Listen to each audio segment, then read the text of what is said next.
नमस्कार, स्वागत है आपका अपना प्रदेश उत्तर प्रदेश उत्तराखंड में। मैं हूं आपके साथ सचिन चौहान। चलिए सीधा रुख कर लेते हैं खबरों का।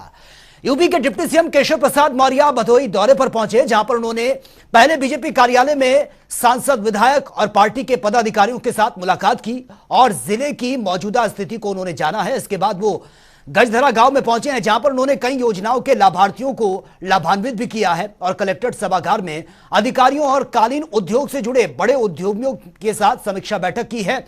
इस दौरान उन्होंने सपा अध्यक्ष अखिलेश यादव समेत विपक्ष के तमाम नेताओं पर जमकर निशाना साधा। उन्होंने कहा कि यूपी में अगले 25 साल तक सपा की सरकार नहीं बनने वाली है और यह पार्टी धीरे धीरे खत्म हो जाएगी। वहीं दिल्ली में सोनिया गांधी, नीतीश कुमार और लालू प्रसाद यादव की मुलाकात पर भी कहा कि इससे कोई फर्क नहीं पड़ता है, 100 में से 60 हमारा है, 40% वोटों में बंटवारा है और बंटवारे में भी हमारा वोट है।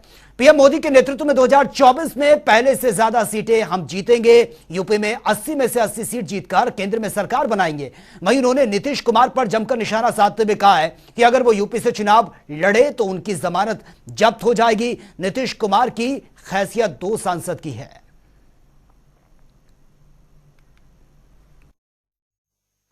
मांगते हैं 100 में 60 हमारा है हर बूथ पर, 40% वोटों में बंटवारा है और बंटवारे में भी हमारा है। इसलिए 2014-2019 में जितने सांसद हमारे जीते थे, 2024 में उससे ज्यादा जीतेंगे। तो चाचा भतीजे की लड़ाई हो, वह भतीजे की लड़ाई हो, केशव प्रसाद का भाजपा का कोई लेना देना नहीं है। भाजपा का कमल खिल रहा है, आगे खिलता रहेगा और वो लड़ाई अपना लड़ते रहे। और समाजवादी का पार्टी का मैं ये कहूँ कि अब 25 साल तक यूपी में कोई भविष्य नहीं है, तो कोई गलत नहीं। वो दुखद घटना हुई है, मैंने भी देखा है, क्योंकि उत्तराखंड से जुड़ी हुई घटना है। उसके जो अभियुक्त थे उनकी गिरफ्तारी हो गई है और इस प्रकार की घटनाएं देश में, प्रदेश में कहीं पर भी नहीं होनी चाहिए। और वही ज्ञानवापी मामले में निचली अदालत में चल रही सुनवाई पर रोक लगाने की याचिका पर सुनवाई से सुप्रीम कोर्ट ने इनकार कर दिया। याचिकाकर्ता ने वाराणसी कोर्ट में केस की चल रही सुनवाई पर रोक लगाने की मांग की थी। दरअसल जिला कोर्ट ने पिछले दिनों 5 महिलाओं की ओर से देवी श्रृंगार गौरी की पूजा का अधिकार देने से संबंधित याचिका को सुनवाई के योग्य मानने का आदेश पारित किया और इसके बाद अब यह केस में सुनवाई शुरू हुई है। हिंदू पक्ष की ओर से यह मांग की जा रही है कि देवी श्रृंगार गौरी की हर रोज पूजा का अधिकार उनको मिले और इसके लिए मस्जिद परिसर में स्थित मंदिर तक जाने की परमिशन भी उन्होंने मांगी है। साथ ही मस्जिद परिसर के वजू खाने में मिले शिवलिंग की कार्बन डेटिंग संबंधित मांग वाली याचिका पर सुनवाई शुरू हो गई है और इस मामले को लेकर सुप्रीम कोर्ट में याचिका दायर की गई थी। सुप्रीम कोर्ट ने सुनवाई से इनकार करना एक तरह से मुस्लिम पक्षकारों को बड़ा झटका दिया है। और वहीं यूपी के कृषि मंत्री आज गोरखपुर दौरे पर पहुंचे हैं, जहां पर उन्होंने स्टेडियम लोकार्पण कार्यक्रम में शिरकत की है और इस दौरान उन्होंने कहा कि डबल इंजन की सरकार बिना भेदभाव के सबको लाभ पहुंचा रही है। उन्होंने यह भी कहा कि खेल ग्राउंड और खिलाड़ी हमारे देश की प्रतिभा को प्रदर्शित करते हैं, इसलिए सरकार आज ग्रामीण स्टेडियमों का निर्माण लगातार करवा रही है। नए भारत के, नए उत्तर प्रदेश के लिए हम अपने युवाओं को आगे बढ़ाने के लगातार प्रयास कर रहे हैं। आज उत्तर प्रदेश की तस्वीर बदलती नजर आ रही है, कानून व्यवस्था मजबूत हुई है, निवेशक उत्तर प्रदेश में निवेश करना चाहते हैं, निवेश कर भी रहे हैं, युवाओं को रोजगार के अवसर मिल रहे हैं। आगे उन्होंने कहा कि गोरखपुर के फर्टिलाइजर का कारखाना की लाइट्स आज जगमगा रही है, इंफ्रास्ट्रक्चर नए स्तर पर विकसित हो रहा है। गोरखपुर का रामगढ़ ताल की तस्वीर बदल गई। इस तरह गांव गांव की तालाब की सूरत बदली हुई होगी, जैसे रवि किशन रामगढ़ में शूटिंग करते हैं और लाभ यही अमृत सरोवर में यह भी होना चाहिए, बशर्ते अपने गांव को स्वच्छ सुंदर वो बनाए रखें। गांव गांव में स्वच्छता होनी चाहिए।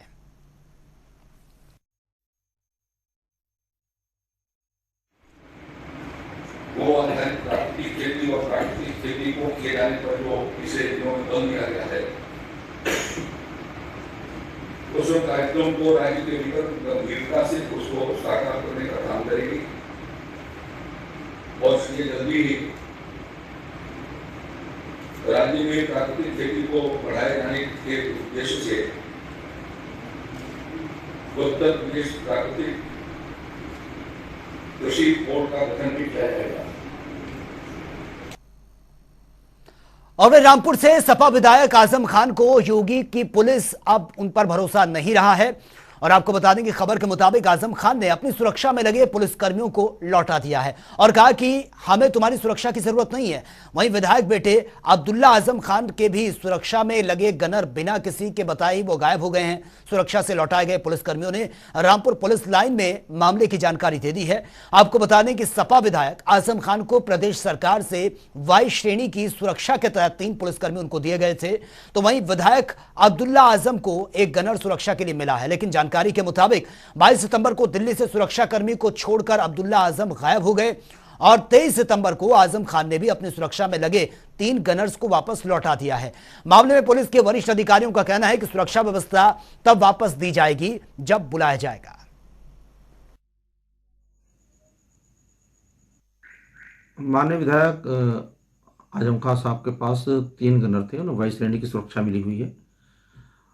तीनों गनर ने आकर पुलिस लाइन में बताया कि 23 तारीख को वे दिल्ली में थे और गंगाराम हॉस्पिटल में मोहम्मद आजम खान साहब की सुरक्षा में लगे हुए थे। उन्हें वहाँ से कहा गया कि तुम लोग वापस रामपुर चले जाओ, हमें तुम्हारी ज़रूरत नहीं है। तो तीनों गनर वापस आ गए हैं। उन्हें पुलिस में आज हम लोगों ने वापस कर लिया है। 2-3 दिन तक वो इंतजार करते रहे कि हो सकता है माननीय विधायक जी वापस लौट कर आए, लेकिन वो नहीं आए। तो आज हम लोगों ने तीनों गनर वापस कर लिए हैं और जब उन्हें ज़रूरत होगी या जब वो बुलवाएंगे तो हम उन गनर को भेज देंगे। और वही मुख्यमंत्री आवास से सटे गोल्फ क्लब की अध्यक्षता को लेकर रार मची हुई है। पूर्व आईएएस मुकुल सिंघल 11 अक्टूबर 2021 को इस क्लब के अध्यक्ष रहे और आदेश सेठ कैप्टन के तौर पर वो चुने गए थे। करीब 5 महीने पहले मुकुल सिंघल सेवानिवृत्त हो चुके हैं और वहीं इस क्लब की कार्यकारिणी को रविवार को भंग कर अध्यक्ष के पद पर पूर्व डीजीपी जावेद अहमद और सचिव के पद पर आईपीएस सुभाष चंद्र को बना दिया गया है। वहीं कैप्टन के पद पर रहे आदेश सेठ ने इसे असंवैधानिक करार दिया। आदेश सेठ का कहना है कि इसे गलत तरीके से क्लब का मेंबर बनाया जा रहा था। इसको लेकर मेंबर और कमेटी के लोगों ने सवाल खड़े किए थे। मुकुल सिंघल ने गलत तरीके से कमेटी को भंग कर रातों रात नई कार्यकारिणी का ऐलान कर दिया, जबकि उनके इस्तीफे के बाद कैप्टन होने के नाते मैं कार्यकारिणी का अध्यक्ष नामित हूं। उन्होंने यह भी कहा कि फिलहाल उनकी बनाई गई कार्यकारिणी का कोई महत्व नहीं है और मैं ही अध्यक्ष माना जाऊंगा। टिक टैक आदेश सेठ कार्यकारिणी के अध्यक्ष, तमाम बातें उन्होंने रखी हैं।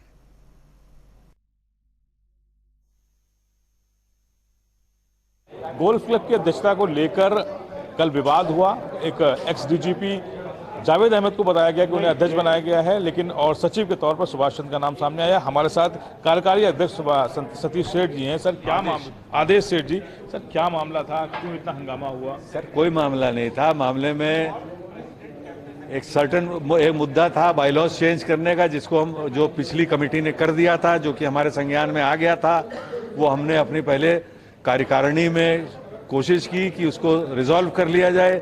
वो जब रिजॉल्व नहीं हो पाया तब ये हुआ कि जनरल हाउस के सामने करेंगे। पूरे मेंबर्स को कल बुलाया गया, जो आए उनके सामने रखा गया कि पुराने मुद्दे चलेंगे या जो नया बना मुद्दा नहीं बायलॉज, या जो नए बायलॉज बन गए हैं उस पे फिर ये डिसीजन हुआ कि साहब एक कमेटी बनाई जाए 4 सदस्यों सीनियर सदस्यों की, और वो इसको फिर से स्टडी करें, अपनी 45 दिन के अंदर अपनी रिपोर्ट दें और फिर इसके ऊपर डिस्कशन होगा। बात का आई गई हो खत्म हो गई।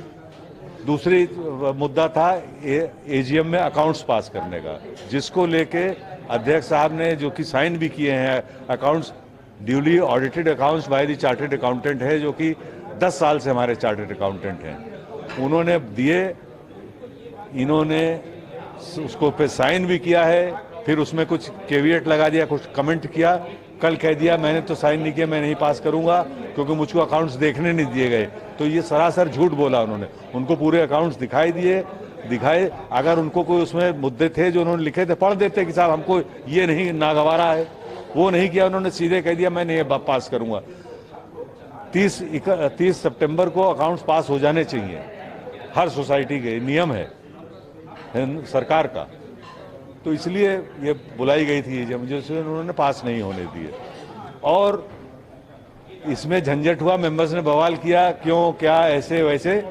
वो मीटिंग छोड़ के चले गए ये कहते हुए कि कमेटी बर्खास्त की जाती है। और बाद में उन्होंने कहीं प्रेस में कहीं एक नई कार्यकारिणी बना दी, तो ये कहीं से कोई नॉर्म नहीं है। बहुत शुक्रिया हमसे बात करने के लिए। सतीश जी, इनका कहना है कि जो हाईफाई कल एक ड्रामा हुआ गोल्फ क्लब को लेकर, गोल्फ क्लब की मेंबरशिप को लेकर, वहाँ पे अध्यक्षता को लेकर, उसके बाद उन्होंने अपना सफाई दी है कि किसी तरह का भी कोई अध्यक्ष इस तरह से नहीं बन सकता, जबकि कमेटी तय करती है, उसका चुनाव होता है। 2100 से ज़्यादा यहाँ पे मेंबर्स हैं जो इस तरह की चुनाव की प्रक्रिया को अपनाते हैं। लेकिन मुकुल सिंघल ने जिस तरह से कल जो अध्यक्ष थे यहाँ के, उन्होंने रिजाइन दिया और उसके बाद एक नई कमेटी का रातों रात ऐलान कर दिया गया। फिलहाल कई तरह के सवाल भी खड़े हुए हैं, लेकिन इनका कहना है कि अभी वो कार्यकारी अध्यक्ष हैं और 2023 तक बने रहेंगे। कैमरा पर्सन शिवम के साथ तौफीक जनता। और वहीं समाजवादी पार्टी के पूर्व विधायक दीप नारायण सिंह यादव झांसी को थाना नवाबाद में गिरफ्तार उनको किया गया है और पूर्व विधायक और अन्य लोगों पर कचहरी में तारीख पर आए हिस्ट्री शीटर अपराधी लेखराज को छुड़ाने की कोशिश करने का मामला दर्ज किया गया है।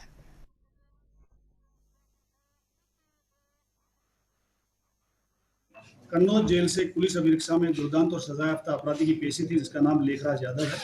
वहां कचहरी परिसर में कई लोगों ने पुलिस वाहन को घेर लिया और वहां पर पुलिस वालों पे दबाव बनवाया और छीना झपटी करते हुए उसको छुड़ाने की पूरी कोशिश करी। बाद में रास्ते में इन पुलिस वालों को धमका करके, डरा करके यूपी 93 BR 1100 नंबर की गाड़ी, सफेद रंग की स्कॉर्पियो में बैठे लोग और उसके अनेक उनके साथियों द्वारा सजायाफ्ता अपराधी को पुलिस अभिरक्षा से छुड़ाने की हर तरह से कोशिश करी। कन्नौज पुलिस ने जो यहाँ पर पुलिस अभिरक्षा में लेके आई थी अभियुक्त को, थाना मोठ जनपद झांसी में और थाना 8 जालौन में अपनी बंदी रुखसा की गाड़ी को ले जा करके बंदी सहित बंदी की सुरक्षा सुनिश्चित करी। इसके बाद बंदी ने थाना 8 में अपना सर फोड़ने का प्रयास भी किया और आत्महत्या में पुलिस वालों को फंसाने की धमकी भी दी। इस संबंध में अब तक झांसी पुलिस द्वारा कुल 11 अभियुक्तों को गिरफ्तार किया जा चुका है। इनका एक आपराधिक इतिहास भी है। जो भी अपराधी इस घटना में शामिल होगा, चाहे वो कोई भी क्यों ना हो, उसके विरुद्ध पुलिस सख्ती से कार्रवाई करेगी और ऐसे अपराधियों की जगह जेल में। और वहीं नवरात्र के दौरान यूपी रोडवेज ने श्रद्धालुओं को धार्मिक स्थानों तक पहुंचाने के लिए स्पेशल बसों का संचालन शुरू किया है। इसमें श्रद्धालुओं को देवी देवताओं के दर्शन करने के लिए बसों से पहुंचने में आसानी होगी और लखनऊ से नैमिषारण्य, साथ ही अयोध्या, विंध्याचल, काशी विश्वनाथ, प्रयागराज संगम, गोरखनाथ, कुशीनगर और मथुरा वृंदावन जाने वालों को अब आसानी से यह सुविधा मिल सकेगी। पहले जिन धार्मिक स्थानों के लिए इक्का दुक्का बसें ही चलती थी, वहीं अब इन जगहों के लिए पूरे दिन ये बसें चलती रहेंगी।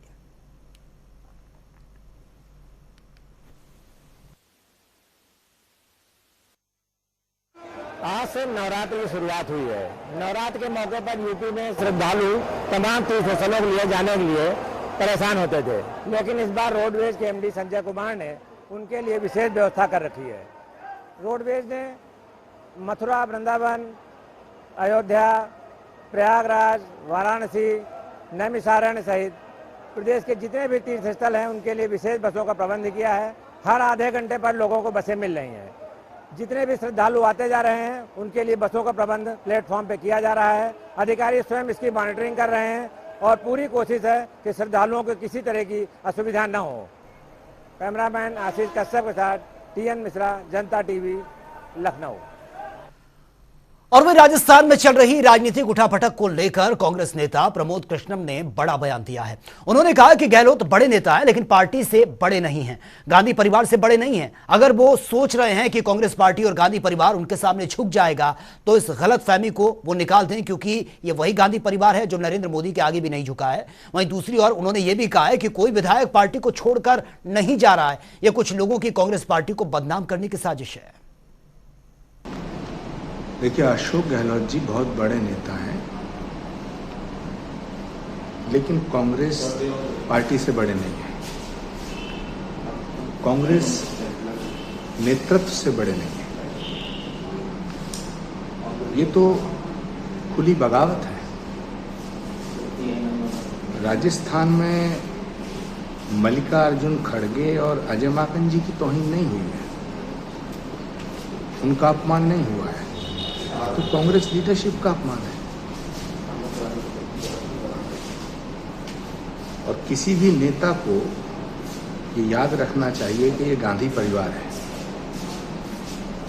ये नरेंद्र मोदी से नहीं डरता तो इनसे क्या डरेगा। विधायक सर अभी जा रहे हैं छोड़कर, आज मीटिंग में शामिल नहीं हुए। मुझे नहीं लगता कि कोई भी विधायक कांग्रेस नेतृत्व को छोड़ के जाएगा, कांग्रेस पार्टी छोड़ के जाएगा। ये ब्लैकमेलिंग है, कुछ नेताओं के द्वारा की जा रही है। कांग्रेस हाईकमान को इस पर सख्त रवैया अपनाना चाहिए और कांग्रेस की सरकार को कोई खतरा नहीं है। और वहीं सड़क पर मुलाकात युवक से हुई थी महिला की, जिसे वो पहले 2 बार रात में देख चुकी थी। बातचीत के दौरान वो मेरा गाइड बन गया और मुझे शहर दिखाने लगा, ये महिला का कहना है। और तीसरे दिन हम दोनों खाना खाने के लिए एक रेस्टोरेंट भी पहुंचे थे, जहां पर उसने मुझे पहले बियर का ऑफर दिया और उस दौरान उसने बियर में कुछ मिला दिया था, जिसे पीने से उसकी अचानक से तबीयत खराब हो गई थी।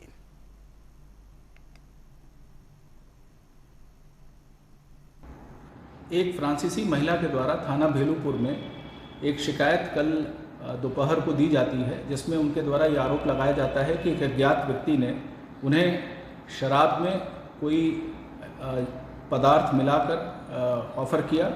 उसको पीने के उपरांत उनकी तबीयत बिगड़ गई, उनको लूज मोशंस और वॉमिटिंग की शिकायत हुई, जिसका उपचार उन्होंने एक स्थानीय चिकित्सक के यहाँ पे कराया।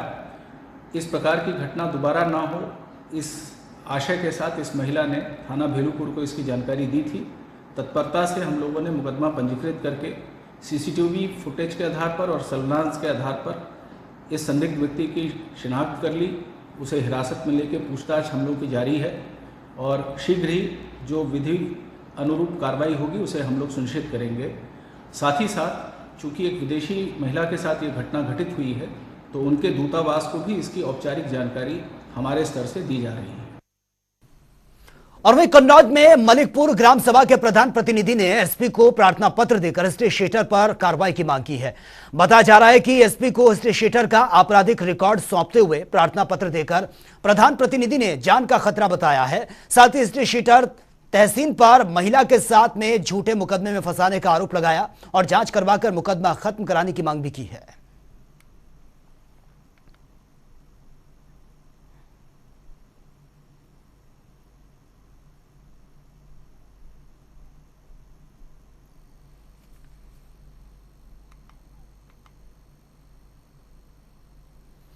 और में हरिद्वार पंचायत चुनाव सकुशल संपन्न हो चुका है। उप जिला निर्वाचन अधिकारी प्रतीक जैन ने बताया कि सभी 6 ब्लॉक्स में शाम 7 बजे तक कुल 80.36% मतदान हुआ है। शाम 7 बजे तक वो मतदाता शामिल हुए जो 5 बजे तक लाइन में लगे हुए थे। निर्वाचन अधिकारी ने यह भी कहा है कि मतदान प्रक्रिया शांतिपूर्वक ढंग से खत्म हो चुकी है। मतदाताओं की भीड़ होने के चलते तय समय से ज्यादा देर तक ये वोटिंग करवाई गई है। चुनाव में 4,305 पदों के लिए 8,751 प्रत्याशियों की किस्मत का फैसला अब 28 सितंबर को सामने आएगा और इसी दिन मतगणना कर चुनाव परिणाम भी घोषित कर दिया जाएगा। पंचायतों के जनप्रतिनिधियों का ऐलान भी कर दिया जाएगा।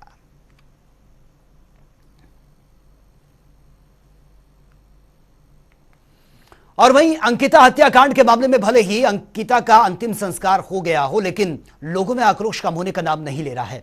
हल्द्वानी विधायक सुमित हृदयेश ने कहा है कि आखिर सरकार शुरुआत से ही मामले को क्यों दबाने की कोशिश कर रही थी, आखिर क्यों रिपोर्ट दर्ज करने में इतना टाइम लगा और यहां तक कि अंकिता के अंतिम दर्शन के लिए उनकी मां को अनुमति क्यों नहीं दी गई और उन्हें आईसीयू में एडमिट कर दिया गया। उन्होंने यह भी कहा कि राज्य का महिला आयोग उस वक्त कहा था, महिला बाल विकास मंत्री जो कहती हैं वो कहा थी, बेटी पढ़ाओ बेटी बचाओ का नारा देने वाली स्मृति ईरानी का उन्होंने जिक्र किया है। उन्होंने कहा कि आज एक ट्वीट करने में भी उन्हें परेशानी हो रही है, जबकि देवभूमि के लाखों लोग बेटी अंकिता के लिए न्याय की गुहार लगा रहे हैं।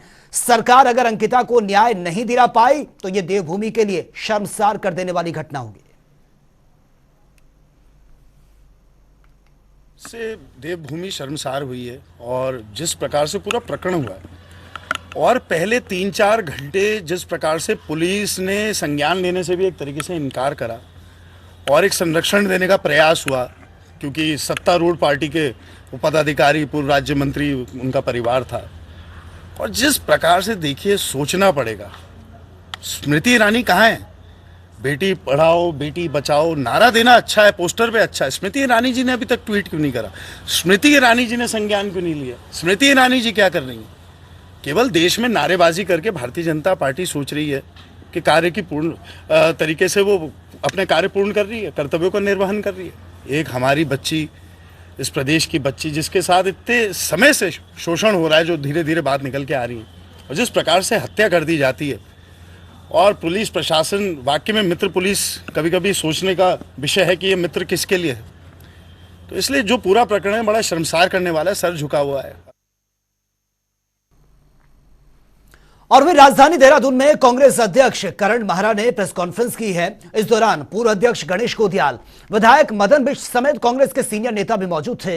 अंकिता हत्याकांड पर बातचीत करते हुए एक सवाल उन्होंने ये उठाया है कि बिना रजिस्ट्रेशन के ये रिजॉर्ट कैसे चल रहा था। करण माहरा ने आरोप लगाते हुए कहा कि मामले में सरकार बार बार अपने बयान को बदल रही है। आगे आरोप लगाया कि कई रसूखदार लोग लगातार रिजॉर्ट में आ रहे थे, जिसके लिए सबूतों को मिटाया गया है। सवाल उठाते हुए कांग्रेस ने पूछा है कि पुलिस ने रिमांड लेने के लिए कोई एप्लीकेशन क्यों नहीं लगाई, और बीजेपी की महिला नेत्रियों ने मामले में अभी तक कोई आवाज क्यों नहीं उठाई है। गणेश कोदियाल ने यह भी आरोप लगाया है कि कौन वीआईपी था जिसके लिए अंकिता पर यह दबाव बनाया गया। उन्होंने कहा कि जब तक सरकार उस वीआईपी का नाम सार्वजनिक नहीं करेगी, कांग्रेस पूरी कार्रवाई को सही नहीं मानेगी।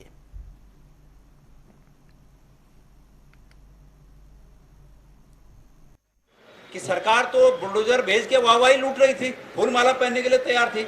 ये हम ही ने तो कहा कि भाई ये सबूतों को नष्ट करने के लिए बुलडोजर भेजा गया है, और जो हमने समझा वहां जाकर वो बात हमने कही, और उसके बाद माहौल बदल गया। लोगों को लगा, फिर पहले तो आपने सोशल मीडिया पे देखा होगा कि वाह वाह वाह वाह वाह वाह, लेकिन जब हमने ये कहा, परसों जब मैं वहां गया और हमने ये बात कही कि ये तो सबूतों को नष्ट करने का कार्यक्रम चल रहा है, और तब लोगों के समझ में आया, तब लोगों ने कहा हाँ भाई ये बात सच है। सरकार को बैकफुट पे आना पड़ा, आग लगा दी। अब आपके अगले प्रश्न का है कि आप चाहते क्या हैं। हम ये चाहते हैं, निश्चित रूप में आपकी जो बात है, हम चाहते ये हैं कि चूंकि ये मामला इतना बड़ा गंभीर और हाई प्रोफाइल मर्डर केस है, मैं इस पर दोबारा इस वाक्य को रेखांकित कर रहा हूं कि हाई प्रोफाइल मर्डर केस है, इसलिए इसकी जांच कोई उत्तराखंड की एसआईटी नहीं बल्कि सीबीआई से कराई जाए। और वहीं कॉर्बेट नेशनल पार्क के बफर जोन में गर्जिया गेट का निर्माण हुआ था, लेकिन राष्ट्रीय बाघ प्राधिकरण की अनुमति के बिना संचालित करने पर गर्जिया जोन में पर्यटन गतिविधियां बंद कर दी गई। वहीं कॉर्बेट प्रशासन ने इस गेट को खोले जाने को लेकर एक प्रस्ताव शासन को भेजा था, जिसमें यह माना जा रहा है कि अब इस जोन को खुलने का काम आखिरी चरण पर चल रहा है।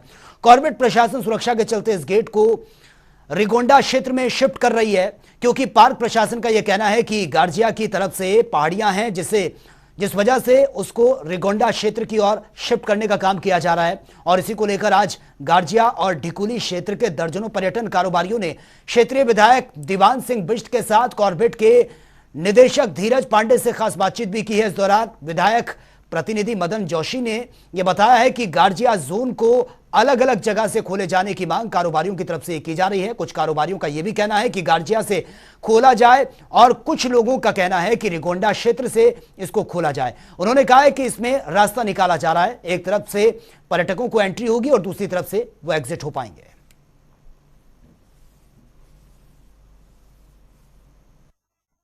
देखिए, अभी गर्जिया जोन की अनुमति नहीं थी, उसको लेकर गर्जिया जोन रुका हुआ है। तो स्थानीय लोग अलग अलग जगहों से मांग कर रहे हैं, कुछ गर्जिया जोन से, कुछ रिंगोला से। तो आज उसी को लेकर हम यहाँ पर निदेशक महोदय से आज यहाँ पर मुलाकात की है, और ग्रामवासी हमारे साथ थे। तो अब इसमें कोई ना कोई निष्कर्ष निकाला जा रहा है कि इसका कोई अल्टरनेटिव प्रस्ताव जा चुका है, रिंगोला से प्रस्ताव गया हुआ है, और उसमें क्या रास्ता हम निकाल सकते हैं कि दोनों जो गांव वाले हैं ग्रामीण, इनका कैसे सामंजस्य बनेगा, उसी में हम ये रास्ता निकाल रहे हैं। कोई ना कोई शीघ्र ही रास्ता निकालेगा और स्थानीय लोगों को रोजगार मिलेगा, और शीघ्र ये गेट जो है खुलने जा रहा है। ये इसमें ये बात हुई है कि हो सकता है कि गर्जिया से एंट्री हो और रिंगोला से एग्जिट, या रिंगोला से एंट्री हो और गर्जिया से एग्जिट। इसमें कहीं ना कहीं वार्ता चल रही है।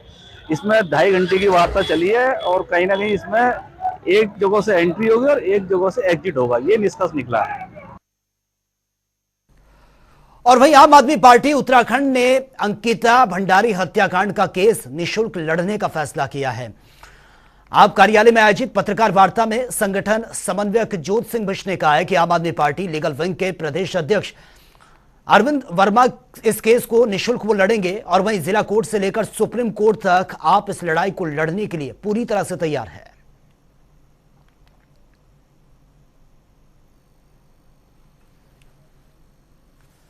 तो फिलहाल इस बुलेटिन में मेरे साथ इतना ही, लेकिन तमाम खबरों के लिए आप बने रहिए जनता टीवी के साथ। नमस्कार।